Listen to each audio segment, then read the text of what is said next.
हाय। आज के वीडियो में हम देखेंगे एक्सपेंस क्या होता है, एक्सपेंस के कितने टाइप्स होते हैं और लास्ट में हम लोग समझेंगे कि एक्सपेंस के लेजर को हम लोग टैली में कैसे क्रिएट कर सकते हैं। तो सबसे पहले हम लोग एक्सपेंस को समझते हैं। एक्सपेंस क्या होता है? तो एक्सपेंस को हम लोग हिंदी में खर्च बोलते हैं। जैसे अगर हम कोई बिजनेस को चला रहे हैं, सपोज एबीसी लिमिटेड कोई भी मेरा एक कंपनी है। अब एबीसी लिमिटेड को चलाने के लिए हमें कई तरह का बिजनेस में एक्सपेंस करना होता है, मतलब खर्च करना होता है। जैसे अगर मेरा दुकान अपना नहीं है या फिर मेरा ऑफिस अपना नहीं है तो सबसे पहले हम क्या करेंगे, उसका रेंट पेड करेंगे। तो रेंट भी क्या है, मेरे कंपनी का एक खर्चा है। ठीक है। उसके बाद हम लोग को एम्प्लॉय चाहिए होगा तो एम्प्लॉय को हम लोग क्या करेंगे, सैलरी प्रोवाइड करेंगे। सैलरी भी क्या है, एक खर्चा है। थर्ड क्या होता है कि हम लोग इलेक्ट्रिसिटी का यूज करेंगे तो हम लोग उसके लिए इलेक्ट्रिसिटी पेड करेंगे। जो भी गवर्नमेंट का इलेक्ट्रिसिटी का बिल आएगा उस इलेक्ट्रिसिटी को हम पेड करेंगे, तो ये भी कंपनी का क्या है, खर्चा है। ठीक है। इसके बाद अगर हम देखें, कई तरह का वेजेज होता है। वेजेज क्या होता है कि जैसे हम किसी सामान को कहीं बाहर से मंगवा रहे हैं, सपोज रांची से मंगवा रहे हैं या फिर पटना से मंगवा रहे हैं, तो वो सामान अगर मेरे एरिया में सपोज ट्रांसपोर्टेशन के थ्रू आ गया तो एक तो आपका ट्रांसपोर्टेशन का भी एक खर्चा हो जाएगा। अब ट्रांसपोर्टेशन के बाद क्या होता है कि ट्रांसपोर्टेशन में आ गया, उसको हम लोग क्या करते हैं, रिक्शा से या फिर ऑटो से किसी भी चीज का यूज करके हम उसको अपने गोडाउन तक या दुकान तक लाते हैं। तो उसमें हम लोग क्या करते हैं, वेजेज पेड करते हैं। जो भी हम लोग फ्लाइट पेड करते हैं ना, उसी को हम लोग वेजेज बोलते हैं। तो इस तरीके से कंपनी को चलाने में काफी तरह का खर्चा आता है जिसको हम लोग एक्सपेंस बोलते हैं। तो सिंपल लैंग्वेज में एक्सपेंस तो आपको समझ में आ गया होगा। अब हम लोग और आगे बढ़ते हैं, तो जब आगे बढ़ेंगे तो और आपका एक्सपेंस जो मतलब होता है एक्सपेंस का, वो और अच्छे से आपका क्लियर हो जाएगा। तो हम लोग अब यहाँ पे कवर करते हैं टाइप्स ऑफ एक्सपेंस को। तो एक्सपेंस जो होता है मेरा दो टाइप्स का होता है। ये सपोज मेरा एक्सपेंस है। अब एक्सपेंस को हम लोग दो टाइप में डिवाइड करते हैं, जैसे एक इनडायरेक्ट एक्सपेंस और एक डायरेक्ट एक्सपेंस। अब ये दोनों में डिफरेंस क्या होता है, इनडायरेक्ट एक्सपेंस क्या होता है और डायरेक्ट एक्सपेंस क्या होता है। तो एक पॉइंट हम यहाँ पे लिखते हैं, जैसे डायरेक्ट एक्सपेंस आपका परचेज से रिलेटेड होता है, तो परचेज से रिलेटेड जितना भी एक्सपेंस होगा उसको हम लोग डायरेक्ट एक्सपेंस बोलेंगे। और सेल से रिलेटेड या फिर अदर जितना भी एक्सपेंस होगा उसको हम लोग इनडायरेक्ट एक्सपेंस बोलेंगे। तो जो एक्सपेंस परचेज से रिलेटेड होगा उसको डायरेक्ट बोलेंगे, और जो सेल से रिलेटेड या फिर अदर कोई भी एक्सपेंस होगा उसको हम लोग इनडायरेक्ट एक्सपेंस बोलेंगे। तो अब हम लोग पहले वन बाय वन समझते हैं कि पहले हम लोग डायरेक्ट एक्सपेंस को समझते हैं कि डायरेक्ट एक्सपेंस क्या होता है। तो यहाँ पे हम लोग पहले डायरेक्ट एक्सपेंस को समझेंगे। अब डायरेक्ट एक्सपेंस क्या होता है, तो डायरेक्ट एक्सपेंस किससे रिलेटेड होता है, तो परचेज से रिलेटेड। मतलब वैसा एक्सपेंस जिसको हम लोग खर्च करके और उस वैल्यू को हम लोग कवर करते हैं। ठीक है। जैसे सपोज मान के चलिए कि मुझे एक कोई भी प्रोडक्ट लेना है। सपोज मैंने क्या किया ना, एक जीन्स को मंगवाया, जीन्स का 100 क्वांटिटी मैंने मंगवाया। किसके थ्रू मंगवाया, ट्रांसपोर्टेशन के थ्रू। तो हम लोग ऐसा मान के चलते हैं ना कि 500 पर क्वांटिटी का ये जीन्स था। तो मेरा जीन्स का वैल्यू कितना निकल गया, 500 रुपया रेट था और टोटल क्वांटिटी मेरा कितना था, 100। तो टोटल मैंने 50,000 का जीन्स परचेज किया। अब इस 50,000 का जीन्स मैं कहाँ से परचेज किया, सपोज ऐसा हम मान के चलते कि मेरा जो लोकेशन ऑफ बिजनेस है वो रांची है। ठीक है। मैं रांची में बिजनेस कर रहा हूँ और मुझे परचेज करने के लिए दिल्ली या फिर कलकत्ता से मुझे परचेज करना होता है। तो मैं कोई भी एक लोकेशन लेता हूँ कि मैं सपोज दिल्ली से इस प्रोडक्ट को परचेज कर रहा हूँ। तो दिल्ली से रांची तक लाने का सबसे पहला मेरे पास एक क्या खर्च गिरेगा, ट्रांसपोर्टेशन का। ट्रांसपोर्टेशन के बिना क्या ये मेरे पास आ सकता है क्या, अगर हम सेल्फ जाकर के भी लाते हैं तो उसमें भी तो एक ट्रांसपोर्टेशन का खर्च आएगा ही। कोई भी अगर आप सोच रहे हैं कि 100 जींस हम बस पे लोड कर लें तो बस वाला भी ना एक इसका भाड़ा मांगेगा ही मांगेगा। ठीक है। तो सबसे पहला तो एक ट्रांसपोर्टेशन आता है। तो हम कुछ भी एक अमाउंट लेते हैं, सपोज 1,000 रुपया मेरा एक ट्रांसपोर्टेशन आ गया। ठीक है। उसके बाद क्या हुआ कि ट्रांसपोर्टेशन तक पहुंचाने के लिए भी तो मेरा एक खर्चा आया होगा ना। ठीक है, जैसे हम दिल्ली में किसी दुकान से परचेज किए और उस दुकान से परचेज करके ट्रांसपोर्टेशन वाले तक पहुंचाने के लिए उसमें भी तो एक भाड़ा लगा होगा। सपोज मैंने क्या किया ना, टोटो पे लोड करके और इसे पहुंचाया, तो यहाँ पे मेरा एक और क्या एक्सपेंस आ गया होगा, फ्लाइट का। ठीक है, ये एक फ्लाइट लग गया जो मैंने टोटो वाले को भाड़ा दिया। तो हम ऐसा मान के चलते हैं कि फ्लाइट मेरा 100 रुपये लग गया, कि जो फ्लाइट जो टोटो वाला भाड़ा लिया ना वो 100 रुपये लिया है। ठीक है, तो अभी तक मेरा ये 2 एक्सपेंस आ चुका है। अब हम क्या किए ना, फ्लाइट लगाएं, ट्रांसपोर्टेशन में दे दिए। अब ये प्रोडक्ट मेरा दिल्ली से रांची पहुंच गया, तो रांची कहाँ पहुंचेगा, रांची में किसी ना किसी ट्रांसपोर्टर के पास पहुंचेगा। तो जब ट्रांसपोर्टर के पास पहुंचा तो वो ट्रांसपोर्टर से मुझे अपने दुकान में लाने के लिए फिर से टोटो बुक करना होगा। तो जब टोटो बुक करेंगे तो फिर से मेरा ये क्या वर्ड आ जाएगा, फ्लाइट। तो फिर से मुझे फ्लाइट पे करना होगा। वो फ्लाइट कितना होगा, 50-100 कुछ भी हो सकता है, मैं 100 रुपये मान के चलता हूँ। तो मुझे ये जीन्स परचेज करने के लिए 3 तरह का एक्सपेंस करना पड़ा। पहले तो ट्रांसपोर्टेशन लगा, और ट्रांसपोर्टेशन में दिल्ली में मैंने जहाँ से परचेज किया वहाँ से ट्रांसपोर्टेशन के पास पहुँचाने के लिए एक फ्लाइट पे किया। और फिर जब ये रांची लोकेशन में किसी ट्रांसपोर्टर के पास आ गया तो उस ट्रांसपोर्टेशन से मुझे अपने दुकान तक लाने के लिए फिर से ये फ्लाइट पे करना पड़ा। तो टोटल मुझे कितना पे करना पड़ा, तो टोटल मुझे 51,200 पे करना पड़ा। ठीक है, तो 51,200 पे करना पड़ा। अब हम क्या करेंगे ना, टोटल मेरा क्वांटिटी ऑफ जींस कितना था, 100। तो अब हम इसको क्या करेंगे, रेट निकालेंगे। तो टोटल मुझे पे करना पड़ा 51,200 और इसको डिवाइड करेंगे 100 से। अब हम क्या बोलेंगे ना कि मेरा 500 रुपये रेट नहीं है जींस का, मेरा 512 रुपये रेट है। क्योंकि हम क्या करते हैं कि परचेज के टाइम पे किसी भी प्रोडक्ट में कुछ भी अगर एक्सपेंस होता है तो हम उस एक्सपेंस को उसी प्रोडक्ट में ऐड कर देते हैं।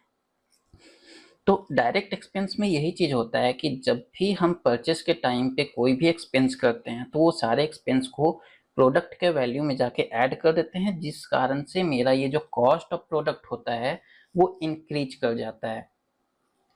आई होप आपको समझ में आ रहा होगा कि डायरेक्ट एक्सपेंस हम लोग क्या कर रहे हैं कि जो भी एक्सपेंस मैंने पे किया उस एक्सपेंस को प्रोडक्ट के टोटल वैल्यू में जो मेरा 50,000 था उसमें हम लोग ऐड करते गए।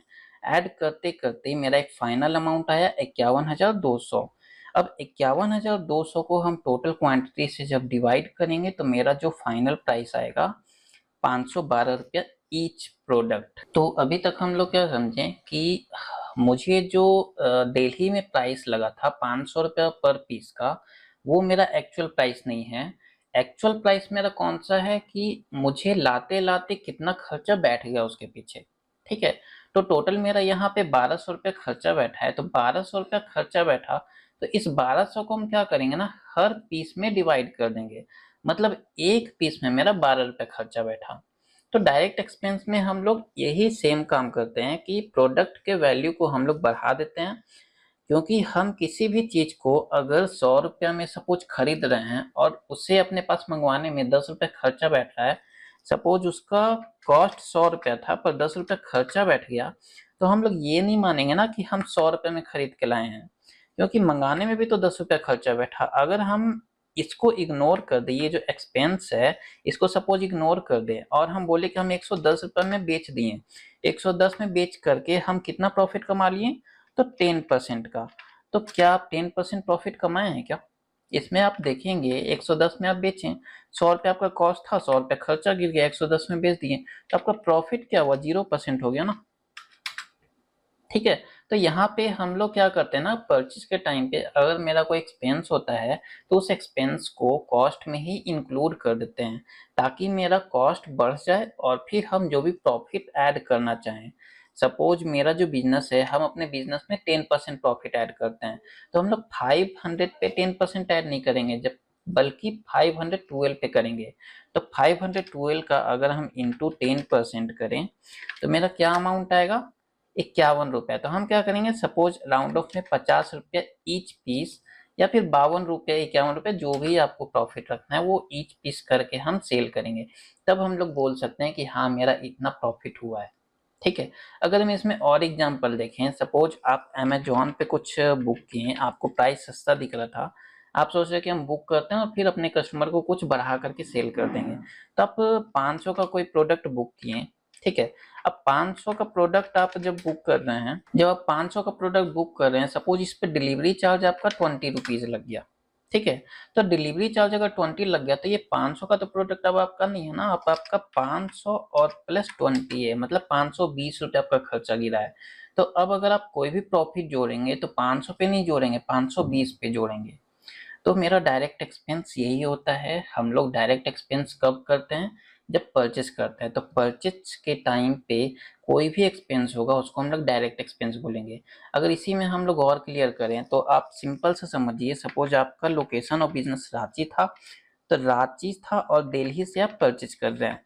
तो दिल्ली से रांची तक आने में, मेरे दुकान तक पहुंचने में जो भी छोटा से छोटा एक्सपेंस होगा वो सबको क्या बोलेंगे हम लोग, तो डायरेक्ट एक्सपेंस बोलेंगे,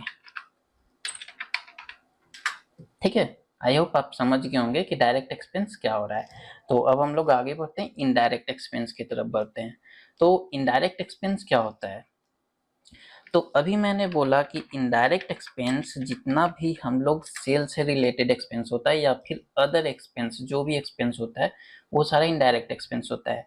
जैसे मुझे इम्प्लॉय क्यों रखना होता है, खरीदने के लिए कोई इम्प्लॉय चाहिए क्या किसी सामान को खरीदने के लिए, नहीं ना, पर सामान को बेचने के लिए इम्प्लॉय चाहिए। तो जब सामान को बेचने के लिए इम्प्लॉय चाहिए तो इम्प्लॉय को क्या चाहिए, सैलरी। तो सैलरी मेरा किस में आएगा, इनडायरेक्ट एक्सपेंस में। नेक्स्ट अगर हम देखें, मुझे बेच खरीदने के लिए कोई दुकान या गोडाउन चाहिए क्या, क्या मेरे पास गोडाउन नहीं है तो हम कुछ खरीद नहीं सकते, दुकान नहीं है तो कुछ खरीद नहीं सकते हैं, खरीद सकते हैं। पर बेचने के लिए मुझे दुकान चाहिए, शॉप चाहिए बेचने के लिए, ठीक है। तो शॉप का भी जो रेंट होगा वो इनडायरेक्ट होगा। नेक्स्ट अगर हम लोग आ जाए, खरीदने के लिए कोई लाइट बत्ती चाहिए क्या, नहीं चाहिए, पर बेचने के लिए तो चाहिए। तो ये जो इलेक्ट्रिसिटी आएगा वो भी किस में जाएगा, इनडायरेक्ट एक्सपेंस में। उसी तरीके से कई तरह का खर्चा होता है जो बेचने से रिलेटेड होता है। तो अभी मैंने क्या बोला कि इनडायरेक्ट एक्सपेंस में कौन सा एक्सपेंस आएगा, जो सेल से रिलेटेड हो, और जो अदर कोई भी एक्सपेंस जो सेल से रिलेटेड ना हो, परचेस से रिलेटेड ना हो, कोई भी एक्सपेंस हो जो बिजनेस का एक्सपेंस हो।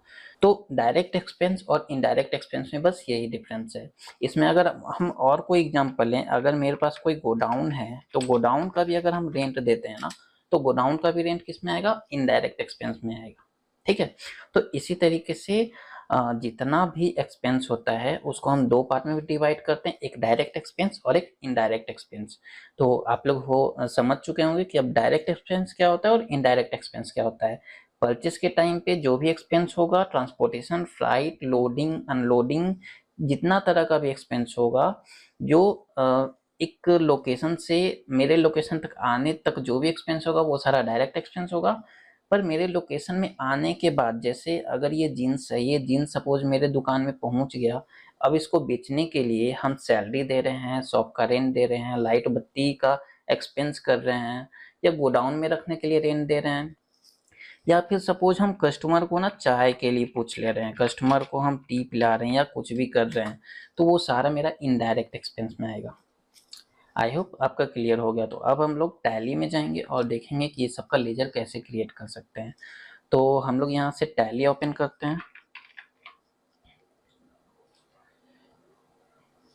टैली में हम लोग कोई भी एक कंपनी ओपन कर लेते हैं, या फिर हम क्या करते हैं ना, एक न्यू कंपनी बना लेते हैं। तो क्रिएट कंपनी में जाएंगे और यहाँ से एक्सपेंस के नाम से एक कंपनी बना लेते हैं, इसका कोई भी एक स्टेट रखते हैं और इसको सेव करते हैं। तो यहाँ से इस ऑप्शन को नो, जो सेकेंड ऑप्शन है, और इधर से जीएसटी को नो करते हैं। ये नो मैंने क्यों किया, ये मैंने पहले ही क्लियर कर चुका है, तो बार बार एक ही चीज़ को अगर एक्सप्लेन करेंगे तो वीडियो लंबा हो जाएगा। तो अब हम क्या करते हैं, लेजर क्रिएट करते हैं। तो क्रिएट में लेजर क्रिएशन के लिए मैंने बताया था कि क्रिएट में जाना होता है। तो क्रिएट में हम लोग जाएंगे, फिर लेजर में जाएंगे और यहाँ पे लेजर का नाम रखेंगे। तो सबसे पहला लेजर हम क्या बनाना चाह रहे हैं, सपोज सैलरी बनाना चाह रहे हैं, ठीक है। सैलरी किसको देते हैं, स्टाफ को। तो मैंने बताया था कि यहाँ पे जो भी नाम लिखते हैं वो अपने समझने के लिए लिखते हैं, पर अंडर में जो नाम लिखते हैं ना, अंडर में जो हम लोग ग्रुप डिफाइन करते हैं वो टैली को समझाने के लिए करते हैं कि एक्चुअल में ये है क्या। अब अगर हम सैलरी को यहाँ से जाकर के बैंक अकाउंट में डाल देना तो टैली इसको क्या समझेगा, ये बैंक अकाउंट है। तो जब ये बैंक अकाउंट है तो आपको अकाउंट नंबर पूछेगा, IFSC पूछेगा और अदर डिटेल जो भी बैंक से रिलेटेड होगा। तो ये मेरा बैंक अकाउंट नहीं है, ये क्या है, इनडायरेक्ट एक्सपेंस है। इनडायरेक्ट एक्सपेंस क्यों है अभी मैंने एक्सप्लेन किया, ठीक है। तो यहाँ पे आपको इनडायरेक्ट एक्सपेंस और डायरेक्ट एक्सपेंस दोनों को देखने को मिलेगा। तो मैंने अभी इनडायरेक्ट एक्सपेंस सर्च किया तो यहाँ पे लिस्ट में आपका इनडायरेक्ट एक्सपेंस आ चुका है। तो यहाँ से आप एंटर कीजिए, ऑटोमेटिक सेलेक्ट हो जाएगा, तो इनडायरेक्ट एक्सपेंस में जाएगा और इसको हम लोग सेव कर लेंगे। उसी तरीके से हम लोग और क्या बना सकते हैं, तो इलेक्ट्रिसिटी एक्सपेंस, ठीक है। तो कोई भी अगर दुकान का बिजली बिल आता है या कुछ भी आता है तो उसको किसके अंदर डालेंगे, इनडायरेक्ट एक्सपेंस में, क्योंकि वो मेरा परचेज से रिलेटेड नहीं है, सेल से रिलेटेड है। तो इसको हम लोग सेव करेंगे। उसी तरीके से और क्या बना सकते हैं, तो इतना इन एग्जांपल मेरा इनडायरेक्ट एक्सपेंस का था। अब हम लोग डायरेक्ट एक्सपेंस को देखते हैं। तो जैसे ट्रांसपोर्टेशन एक्सपेंस मेरा कौन सा एक्सपेंस होगा, डायरेक्ट एक्सपेंस होगा। तो जब यहाँ पे हम डायरेक्ट टाइप करेंगे तो इधर आपको देखने को मिलेगा डायरेक्ट एक्सपेंस लिस्ट में आ गया है। तो यहाँ से हम सेलेक्ट करेंगे और एंटर करेंगे, तो ये मेरा डायरेक्ट एक्सपेंस के अंदर जाएगा। अब जैसे मैंने एक और नाम लिया था वेजेस का, तो वेजेस भी हम लोग बना लेते हैं। और वेजेस किस में जाएगा, डायरेक्ट एक्सपेंस में, क्योंकि वेजेस हम लोग कब पे करते हैं, परचेज के टाइम पे, जब हम लोग ट्रांसपोर्टेशन में लगाते हैं या फिर ट्रांसपोर्टेशन के थ्रू नहीं भी ले रहे, अगर हम लोकल परचेज भी कर रहे हैं ना, तो हम जिस लोकेशन से परचेज करते हैं उस लोकेशन से अपने दुकान तक लाने के लिए कुछ तो भाड़ा पे करेंगे ना, ऑटो करेंगे, टोटो करेंगे, उठा के तो नहीं ले आएंगे ना कुछ तो करेंगे। तो उसका जो भी भाड़ा पे करना होगा उसको हम लोग फ्राइट बोलते हैं। फ्राइट वगैरह वेजेस में ही आता है, ठीक है। तो वो भी मेरा क्या होता है, परचेज के टाइम पे ही होता है, मेरे दुकान तक पहुंचने के पहले का ही एक्सपेंस है।